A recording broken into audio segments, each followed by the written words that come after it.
존경하는 국민 여러분, 김영주 부의장님과 선배 동료 여러분, 국민의힘 서울 강남갑 국회의원 태영호입니다.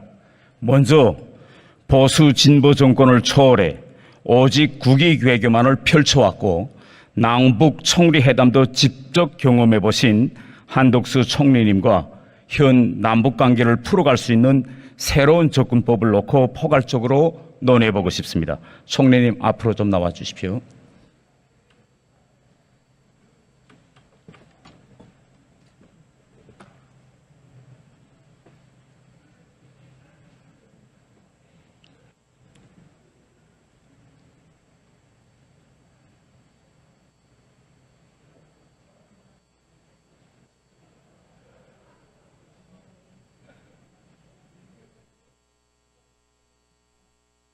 총리님 오늘 수고 많으십니다. 예.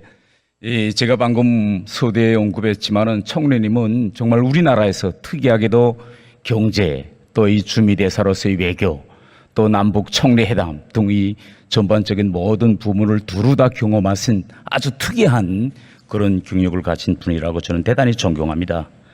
제가 지난주에 미국을 다녀왔는데 미 국무부와 이제 미 의회, 그 다음에 싱크탱크 인사들이 이 윤석열 정부의 외교 안보 정책 방향과 추진에 대해서 대단히 긍정적으로 평가하고 있습니다. 지난 정부에서 이 한미 훈련이 정치화된다. 그래서 이거 퇴임하고 미국으로 돌아간 주한미군 사령관들이 걱정이 많았다고 합니다. 그런데 윤석열 정부가 들어서서 북한의 미사일 도발에 한미가 즉각적으로 강력 대응하고 한미 연합 훈련도 제대로 돼서 이제는 마음이 놓인다. 이게 지금 미국 저야의 반응입니다. 또 그리고 우리 한국이 지정학적인 이런 특수한 위치에서 한미동맹에 기반해서 중국과 또 일본과의 외교도 아주 잘하고 있다. 이렇게 아주 긍정적으로 보고 있는데요. 이번에 그 미국 싱크탱크 쪽에서 어떤 이야기가 나오는가 하면 동북아에 지금 새롭게 변하는 이 안보 구조에서 특히 한국의 안보 주권 문제, 이 문제가 대단히 중요하다. 그래서 이 확장 억제만 가지고는 좀 미흡하니 미국의 전술 핵을 북핵 폐기 시까지 재배치해야 된다. 이런 주장도 좀 있었습니다. 총리님께서는 미국의 전술핵 재배치 주장, 여기에 대해서 어떤 생각을 가지고 계십니까? 하나의 방법으로서 학자들 사이에 또 싱크탱크에서 논의가 되고 있는 것을 잘 알고 있습니다. 이것은 기본적으로 북한의 비핵화라는 과제가 누가 뭐라 그래도 지난한 과제다.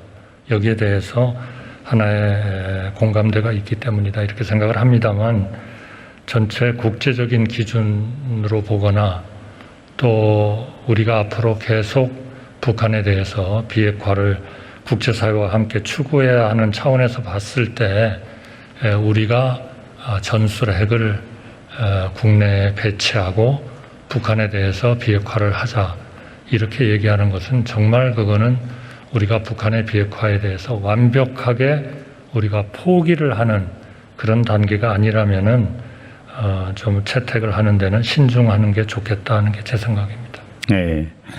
다음은 이 윤석열 정부의 담대한 구상에 대해서 좀 여쭤보겠는데요. 그 미국 측 인사들도 이 담대한 구상은 아주 좋은 제안, 좋은 정책이다 이렇게 평가하고 있습니다. 그러면서도 나오는 말이 뭔가 하면 이 김정은이 핵무력 법제화까지 하면서 비핵화 협상 자체를 거부하고 있는데 김정은 정권을 이거 무슨 수로 협상장으로 이끌어낼까? 여기에 대한 의문이 많습니다.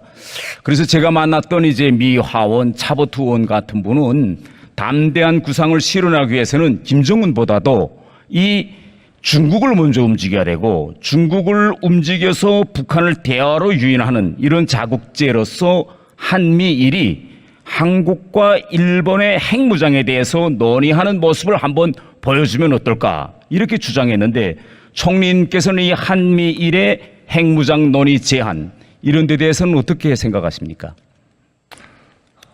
이것 역시 현 단계에서 북한에 대한 비핵화를 완전히 우리가 포기할 그러한 단계에 있지 않다면 국제적으로 논의하기 어려울 것으로 생각되고 또 국제사회에서 용인되기도 좀 우리가 주권적으로 뭔가 논의는 할지 모르겠습니다만은 현실화하는 데에는 많은 어려움이 있을 것이다. 그거보다는 우리가 북한에 대해서 평화적으로 해결한다는 그러한 문을 활짝 열어놓고, 그리고 과거와는 좀 다른 접근, 이번에 담대한 구상 같은 것이 그것의 하나라고 생각합니다마는, 그러한 구상을 가지고 한미일 간에 합의를 하고 또 중국과 협의를 해가지고 그러한 그 정책을 그 국제사회와 공동으로 추진을 해나가는 것이 북한의 비핵화에는 좀 더 현실적인 방안이 아닌가 이렇게 생각합니다. 예, 제가 좀 담론적인 질문을 하나 좀 하겠습니다. 청래님이 한국에서 이제 박정희 정권부터 전두환, 노태우 정권으로 이어지면서 보수 정권들이 남북 관계에서 교차 승인론을 계속 제안해 왔습니다. 그런데 이제 90년대 초에 독일 통일을 보면서 북한이 오래가지 못할 것이다, 곧 무너질 것이다, 이렇게 오판하고 남북 유엔 동시 가입 후에도 때로는 미국과 일본이 북한과 이제 수교 협상을 벌이려고 하면 우리 정부가 주동적으로 수교 협상하지 말라, 이렇게 차단하는 이런 활동도 한 바 있었습니다. 그래서 제가 지금 질문하고 싶은 건, 만일 그때 우리 정부가 교차 승인론을 계속 추진해서 그때 평양에 미국과 일본 대사관이 들어갔더라면 지금의 한반도가 어떤 상황일까, 이런 좀 상상을 한번 해볼 수 있는데, 여기에 대해서 총리님께서는 어떤 생각을 가지고 계십니까? 제가 처음 이 교차 승인이라고는 얘기할 수 없지만 국제사회가 북한의 이런 존재를 인정을 해가지고 북한으로 하여금 좀 더 국제사회로 나오게 되고 일종의 햇볕 정책과 같은 그런 정책을 통해서 북한이 좀 더 평화적인 이런 쪽으로 나오게 하자 하는 것을 본격적으로 아마 말씀을 하시고 실제로 각 우리의 우방국들한테 말씀하신 거는 아마 김대중 대통령이 처음 아닌가 싶습니다. 아셈 그 정상회의를 서울에서 개최를 했을 때 그때 한국을 방문했던 그러한 그 정상들한테 전부 다 북한하고 수교를 해달라 이걸 요청을 하셨고, 또 그때서부터 정말 많은 나라들이 사실은 수교를 실제로 했죠. 그러나 그 후의 상황은 그런 교차 승인의 효과가 이러한 그 북한의 비핵화라든지 이런 그 핵 능력의 고도화 같은 과정을 거치면서 그렇게 크게 효과를 발휘하지는 못한 것 같습니다. 지금도 물론 수교한 국가들은 꽤 됩니다만 실제로 평양에 주재하는 국가들은 상당히 숫자가 제한이 돼 있고요. 그래서 결국은 이 교차 승인이라고 할까요? 북한의 어떤 그런 체제를 인정하고 앞으로 그 평화적으로 교류를 해나가자 하는, 이것은 항상 하나의 상당히 중요한 하나의 정책은 될 겁니다. 문제는 그런 정책을 북한의 현실적인 행동의 변화가 있어야 그거를 할 수 있겠다라고 하는 그러한 국가들도 있습니다. 예를 들면 불란서 같은 데가 끝까지 수교를 하질 않았거든요. 많은 나라들이 수교를 하는데도 불구하고. 그래서 이 문제는 이 교차 승인이나 이런 그 북한의 존재를 외교적으로 인정하는 이 조치를 어느 정도 수준의 북한의 실질적인 비핵화의 노력, 세계 평화에 대한 노력을 기준으로 평가할 것인가 하는 것은 각 나라마다 조금씩 좀 다를 것 같습니다. 그러나 이번에 담대한 구상은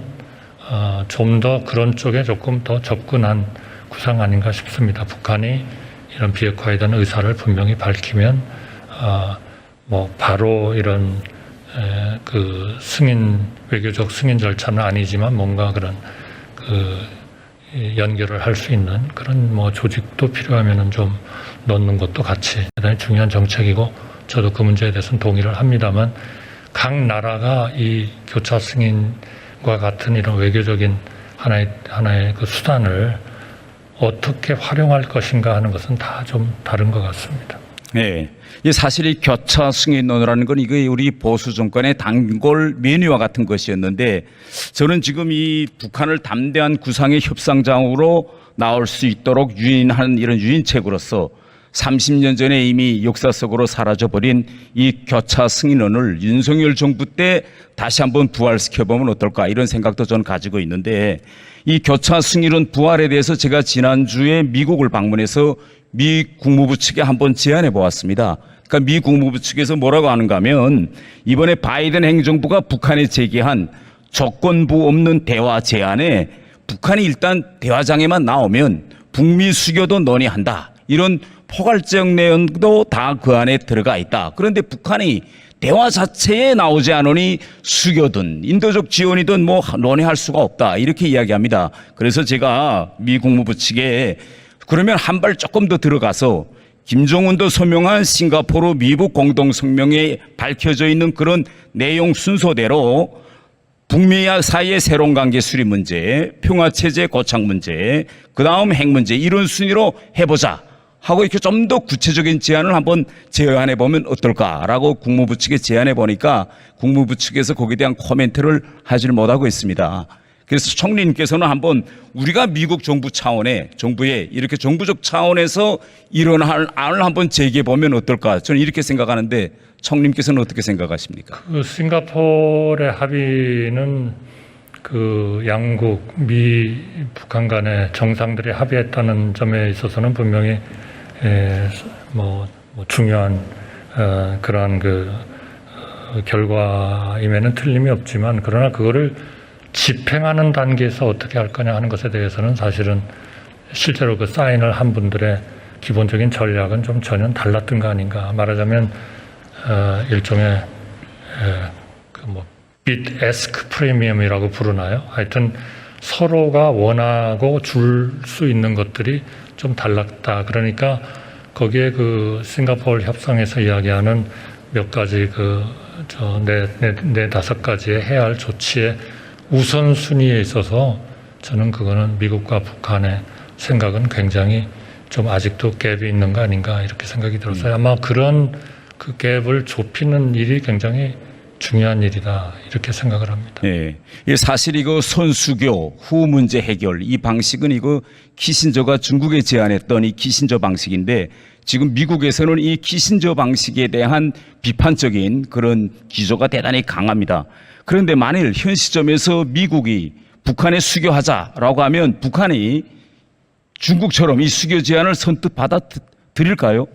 저는 미국으로서는 북한의 분명한 대화에 참여한다든지 아니면 그 비핵화에 대한 의지를 확인할 수 있는 것이 아니면 이러한 그 조치를 그냥 아무런 리턴이 없이 북한에 오퍼하기는, 아까 말씀드린 그 bid ask 그 프리미엄이 좀 달라서 이게 현실적으로는 조금 어렵지 않겠나, 이렇게 생각을 합니다. 그러나 그거는 그 협상이라는 것은 계속 상황에 따라서 달라질 수 있는 것이니까 분명히 의원님 말씀대로 하나의 그런 방안으로서 전체 그 패키지 안에서 계속 논의하는 것은 필요하다, 이렇게 생각합니다. 네, 지금까지 북한의 이 관계 정상화 뭐 이런 그 논의 구조를 보면 수교하자라고 미국이 제안했다고 해도 수교 제안을 선뜻 받아들이기 힘든 그런 구조입니다.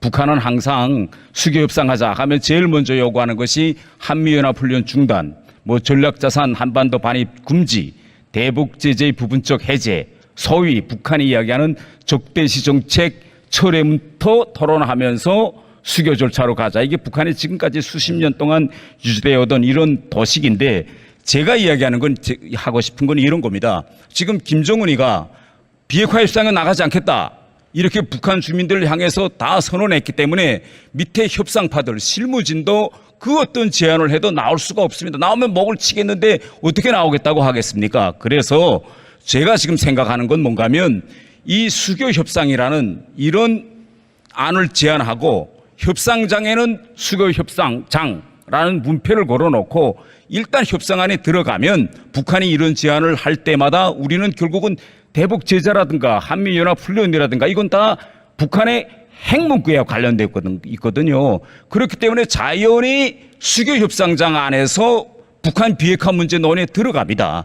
그래서 이렇게 문패는 달아놓고 북한을 비핵화 협상으로 이끌어내는 그런 윤석열 대통령의 담대한 구상을 연결시켜주는 이런 다리 역할을 할 수 있지 않을까 저는 이렇게 지금 생각하고 있는데 일단 지금 이러한 문제들에 대해서는 협상의 기교와 관련된 문제이기 때문에 정부 내에서도 좀 아주 충분한 논의가 있어야 된다. 저는 이렇게 이제 생각합니다. 그리고 앞으로 이제 대북 정책에서 7차 핵실험이라는 그런 큰 변수가 있지만은 지금처럼 윤석열 정부에서 안보를 통한 이 강경과 그다음에 유화, 채찍과 당근 이 정책을 잘 배합하고 장기적으로는 저는 정책 중심을 북한과 중국, 러시아 이 3자가 결합하지 못하도록 이 3자 간의 결합을 될수록 우리는 갈라놓는 여기에 정책적 중심을 둬야 된다. 이렇게 생각하는데 총리님은 이런 생각에 대해서 동의하십니까? 저는 뭐 큰 골격에 대해서는 의원님 말씀에 대해서 동의합니다. 네. 총리님, 저는 지금 북한 체제라는 것이 공포정치로서 주민들의 끝없는 충성심을 유도하고 미국의 군사적 공격이라는 그런 외부 위협을 끊임없이 강조해가지고 내부를 결속시키고 있는데 이런 북한 정권의 핵심부에 평양에 미국 대사관이 들어가서 성조기도 띄우고 미국 대사가 차에 성조기를 달고 평양 시내를 왔다 갔다 하면 달리는 모습을 보여주고라 이렇게 하면 결국은 북한 주민들이 이런 걸 보면서 김정은 정권의 반미 선전 이게 약화될 수밖에 없고 나아가서는 정권 자체가 흔들릴 것이다. 저는 이렇게 생각하고 있습니다. 총리님 오늘 이거 고생해서 감사합니다. 들어가셔야 되겠습니다. 감사합니다. 네. 다음은 통일부 장관님 네, 좀 나와 주십시오.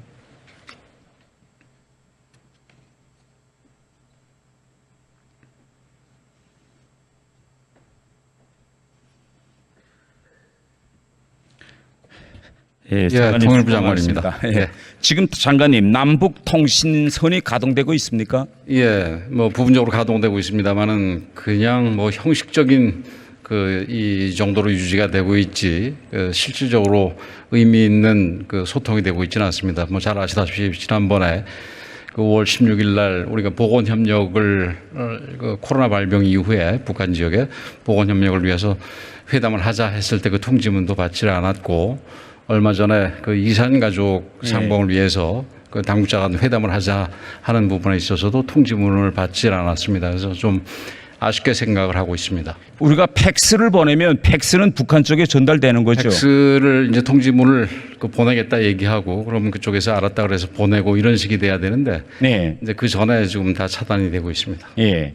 혹시 장관님 북한에서 얼마 전에 이선권이 통일전선부장에 임명됐는데 예. 장관님께서 이선권의 임명 축하 서신 이거 팩스로 보내겠다 이렇게 한번 좀 북한에 제안 좀 해보셨습니까? 예, 당시에 뭐 제안은 안 했습니다. 사실 아직 뭐 잘 제안 안 아시다시피 네. 사실 통일부의 북한 쪽의 카운터 파트가 좀 애매하지 않습니까? 네. 그래서 원래는 조평통이 네. 정식 카운터 파트인데 지금 거기는 지금 수장이 임명돼 있지 않고 조직 자체도 지금 어떻게 되어 있는지가 애매하기 때문에 저희들이 연락할 일이 있을 때 네. 리선권의 통전부에다가 연락을 하고 있습니다만은 정확하게 제가 카운터 파트다 얘기하기는 어려운 측면이 있어서 뭐 특별히 제가 축하 이 전문을 보내거나 이러지는 않았습니다. 예.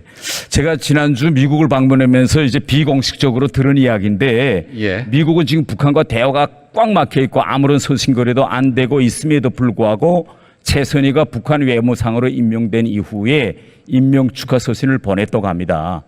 그래서 제가 아까 장관님께서 최선희 같은 경우는 예. 분명하게 외교부 간의 카운터파트 관계에 있으니까 예. 그럴 수 있었다고 생각을 합니다. 예.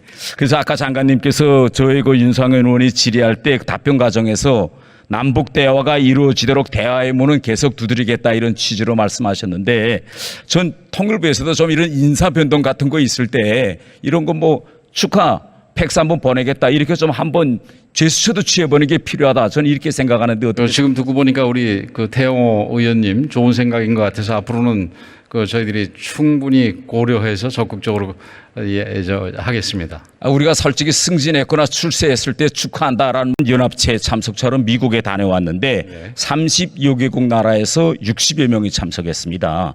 근데 여기에서 나오는 얘기가 뭔가면 앞으로 세계는 경제력에 기초한 G7이 이끄는 것이 아니라 자유민주주의 가치에 기초한 민주주의 국가 10개국, 데모크라시 스탠 이게 이끌어야 된다. 이런 주장들이 나와 있는데 지금 전 세계적으로 지금 이 민주주의 10개국 연합체 창설 움직임이 가속화되고 있는 거 이 사실 알고 계시죠? 예, 알고 있습니다. 예.